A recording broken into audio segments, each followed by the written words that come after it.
Madame, monsieur, bonsoir, nous sommes le mardi 15 mai. Bonne fête à Denise et bienvenue pour cette nouvelle édition.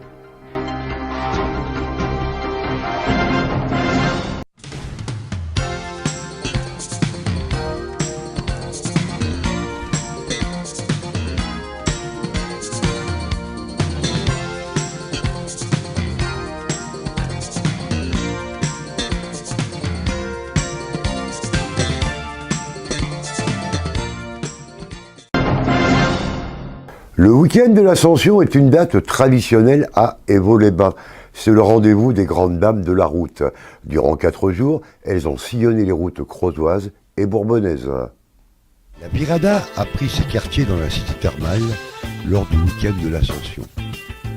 32 grandes dames de 1940 à 1960 ont paradé dans la Creuse et ses environs durant ces 4 jours très ensoleillés. Nous sommes à Évaux-les-Bains, nous organisons donc cette manifestation tous les ans à l'Ascension. Nous sommes en plein centre d'Évaux, donc nous allons y rester tout l'après-midi. Créé en 1996 par Jean-Marie Maillet, journaliste automobile et aujourd'hui disparu, c'est un événement de portée nationale et internationale. Il y a 22 ans, quand Jean-Marie Maillet, qui travaillait à Genève, est venu me voir dans mon petit village de la Haute-Savoie pour me demander si je voulais l'aider à participer, à lui faire venir des voitures dans son village d'origine qui est Évaux-les-Bains.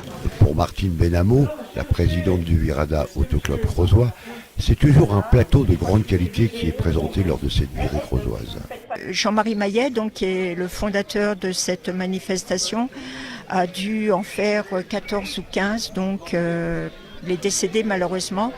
Et donc, comme on a voulu perpétuer ce qu'il avait mis en place... Les passionnés de ces belles voitures reviennent d'année en année afin de sillonner les magnifiques paysages avec ces haltes pittoresques en Limousin et en Auvergne. Ça doit faire 6 ans. 6 ans, j'ai venu au début avec une Peugeot 402 1937. C'est ma 2e année que je participe au rallye ici. C'est magnifique.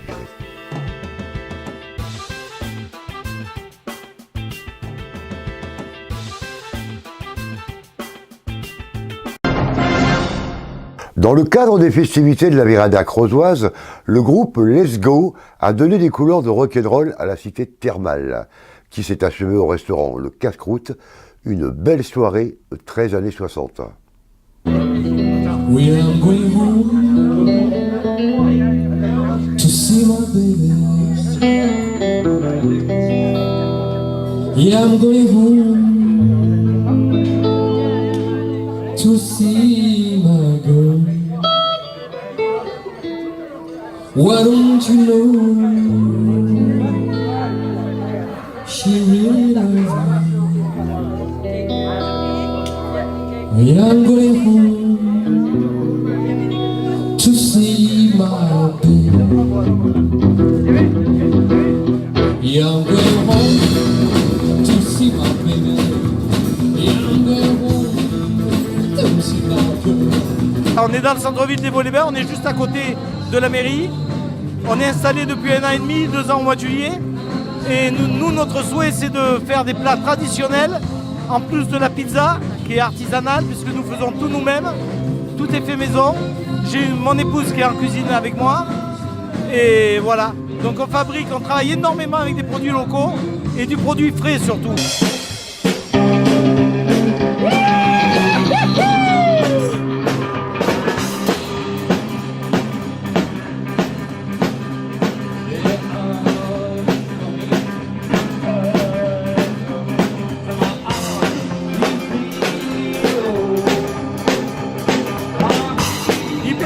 C'est la première soirée qu'on organise il y a à peu près 2 ans qu'on est installé.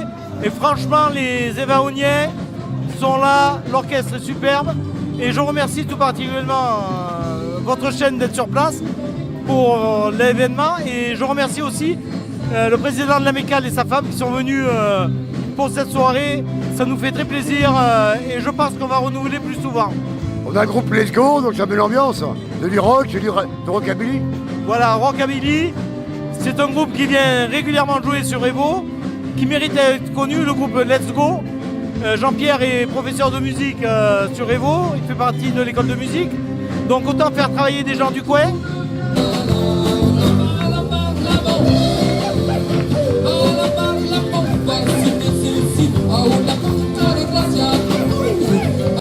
Oui, depuis un an, parce qu'on a coutume de faire la virada, et on s'est dit tiens, on va se faire une soirée rock'n'roll, rockabilly avec les bains. Ça fait la continuité dans la journée. Ah, on va voir sur le rock et moto et aussi au bayou. Et avec la musique évidemment. Ouais, mais ça c'est chez nous à Mousson. Oui, à moderne, ouais, c'est vrai. On en fait tellement, je sais plus où on en est moi.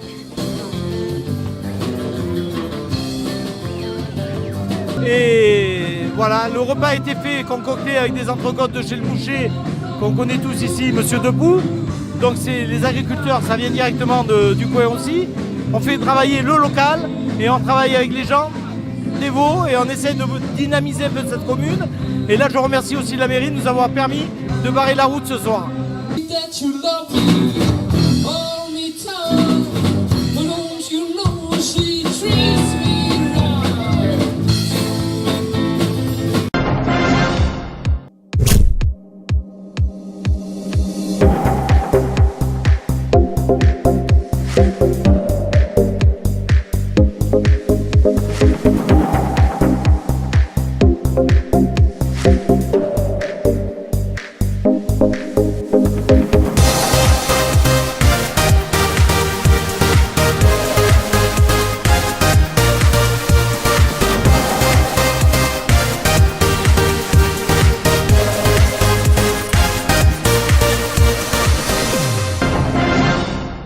Le cyclisme, c'est un sport de renom. Hier soir, c'était la présentation du Tour de la vallée molussonaise, qui se déroulera dans la région, donc du 18 au 20 mai, on en reparle prochainement. Et en attendant, à Vaud, dans l'Allier, de nombreuses courses sont organisées. Et le 8 mai, c'était une course comprenant 4 catégories, qui a réuni plus de 150 coureurs. L'entente cycliste Chasmes-Vaud s'est créée en 2013 sous l'impulsion de René Pénard et Xavier Curaste. Cette course est organisée conjointement avec la municipalité de Vaud. Et pour la partie technique, comme je vous le disais tout à l'heure, c'est le CCV, c'est l'entente cycliste Chasmes-Vaud. C'est une entente entre la commune de Vaud et de Chasmes. Ce club est né il y a 5 ans maintenant. Et nous avons une vingtaine de coureurs à notre tableau, dans nos effectifs. Et nous organisons plusieurs courses dans l'année, donc en l'occurrence à Vaud aujourd'hui. Le 8 mai, l'entente cycliste organisait une course sur la commune de Vaud, un circuit habituel de 2 km 900. Pour les premières catégories, on doit avoir 25 tours. Ça va faire à peu près 72-15 km. Et une quinzaine de moins pour les troisièmes catégories. Je pense qu'on va avoir des moyennes qui vont osciller entre les 38 et 40 en ce qui concerne les premières catégories. Aujourd'hui, on doit être à peu près autour de 150. Donc c'est une performance, je pense, encore inégalée pour le moment dans la région molussonaise. Et on se retrouve début juillet à Leroux-Bourbonnais. Et début août, pour clôturer la saison, on se retrouve à Chasmes, où là également il y a toutes les catégories et on pense faire un bon carton. Et surtout un rendez-vous important à ne pas manquer pour tous les amateurs de la petite reine. Super rando VTT le samedi 1er septembre, c'est la Transhumance et on rallie Chasmes à Leroux-Bourbonnais et l'aller-retour ferait 80 km, un circuit en 8. Messieurs, soyez sympas. Arrivez sur les gestes au prochain tour. 3 tours pour vous, 3 tours. Laissez faire l'arrivée des gestes, s'il vous plaît. Au glacier, boulevard de Courtet à Montluçon, on parle de romans et d'écrivains. Fanny Guignon, romancière, nous présente son livre Promets-moi. Bonjour Fanny, pardon. Bonjour. Tu nous reparles un peu de ce livre Promets-moi? Alors, Promets-moi, c'est l'histoire d'une promesse. C'est l'histoire de Louis, de Lucas et de Joanne. Louis est chirurgien plastique. Joanne est passionnée par la photographie, mais n'a pas réussi à en faire son métier. Ils n'ont rien en commun, à part Lucas, qui est le frère jumeau de Louis et le meilleur ami de Joanne. Et Lucas est malade et il s'apprête à recevoir une greffe de cœur. Et avant d'entrer au bloc, il fait promettre à son frère de veiller sur Joanne s'il lui arrive quelque chose. Et bien sûr, le destin s'en mêle et le voilà confronté à l'engagement qu'il a pris. Et sa conscience va prendre une forme toute particulière puisque c'est la voix de son frère qui va se rappeler à lui et qui va le hanter. Alors, pour moi, c'est un peu une découverte. Donc, il sera une fois. Donc, tu peux nous en parler un petit peu ? Oui, alors Il sera une fois, c'est mon premier roman. Et donc c'est l'histoire de Véronique. Elle emménage dans un nouvel appartement. Elle a déménagé parce qu'elle se remet d'un drame familial. Et dans ce nouvel appartement, elle découvre le journal intime d'une adolescente, écrit 12 ans plus tôt, jour pour jour. Et la coïncidence l'amuse. Elle lit une journée dans ce journal intime et elle s'aperçoit qu'en lisant une journée, elle recule, elle, d'une journée dans le temps. Donc elle se demande si c'est son esprit qui lui joue des tours ou si vraiment elle a là entre les mains quelque chose qui lui permet de réécrire son histoire. Voilà, tout est dans le titre. Ça vient d'un rêve ou c'est l'écriture qui est venue d'un seul coup? En fait, j'ai toujours été intriguée par le destin, par le libre arbitre, ou comment ferait-on si on pouvait vraiment réécrire son histoire? Est-ce qu'on le ferait avec les conséquences qu'il pourrait y avoir? Voilà, donc là c'est un peu ça. Si vous pouviez changer quelque chose dans votre passé, est-ce que vous le feriez? Beaucoup de choses. Alors ton écriture de ton prochain roman, donc oui. Tu peux nous donner quelques brèves, Oui. Alors on est sur un roman, on va dire teinté de fantastique, parce que je dis teinté parce que ce que j'aime c'est rester entre ce fil, entre la réalité et le fantastique, sans jamais passer de l'autre côté. Et à part que celui-ci sera peut-être un peu plus sombre et il aura une intrigue policière. Voilà. Et j'ai aussi commencé en parallèle l'écriture d'un 4e, puisque l'idée était là et je voulais pas qu'elle s'enfuit, mais sans en dire trop, ça va être vraiment sur un autre registre et peut-être avec un peu plus d'humour. Et sortie prévue comme vers quelle date? Alors là, sur l'écriture du 3e, on va dire que je suis à peu près à la moitié de l'histoire, donc j'espère bien avancer, finir pour la fin de l'année, pour peut-être une édition l'année prochaine. Mais comment te vient l'envie d'écrire une nouvelle histoire? C'est quoi le déclic? C'est là comme quand on a le souvenir d'un film qu'on a vu, les images, c'est comme des images, comme des flashs, l'histoire se construit petit à petit et j'attends un peu qu'elle mûrisse et une fois que vraiment je sens que je suis prête, je prends un cahier et un crayon et je laisse libre cours en fait à mes idées. Alors donc Fanny Guignon, donc on peut trouver ces livres où, sur quelle librairie? Alors promets-moi sur plusieurs librairies, principalement en Creuse et prochainement à Cultura. D'ailleurs je vais faire une dédicace, une signature à Cultura le 21 juillet. Pour Promets-moi essentiellement pour Il sera une fois essentiellement sur internet, sur le site Amazon et sur mon petit éditeur. Et la FNAC, non? Non pas la FNAC, pour Il sera une fois la FNAC, mais pour Promets-moi non, il est vraiment sur plusieurs librairies en Creuse et sur le site des éditions Fond d'Encre qui est une maison d'édition creusoise. Et merci. Merci Fanny. Et de rien, merci à vous. En ce mois de mai, les commémorations du 8 mai 1945 ont eu lieu. Mais que reste-t-il dans les mémoires? Les divisions sont-elles encore d'actualité? Pour certains, les souvenirs douloureux restent gravés dans les mémoires, mais pour d'autres, ce n'est qu'une page dans un livre d'histoire. La parole des enfants, c'est l'avenir des souvenirs.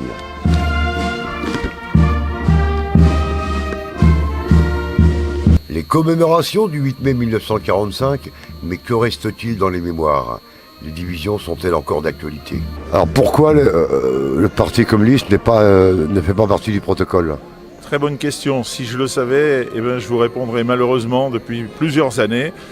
Systématiquement, le Parti communiste est exclu du protocole. J'ai essayé de demander encore aujourd'hui pourquoi. La réponse, c'est comme ça.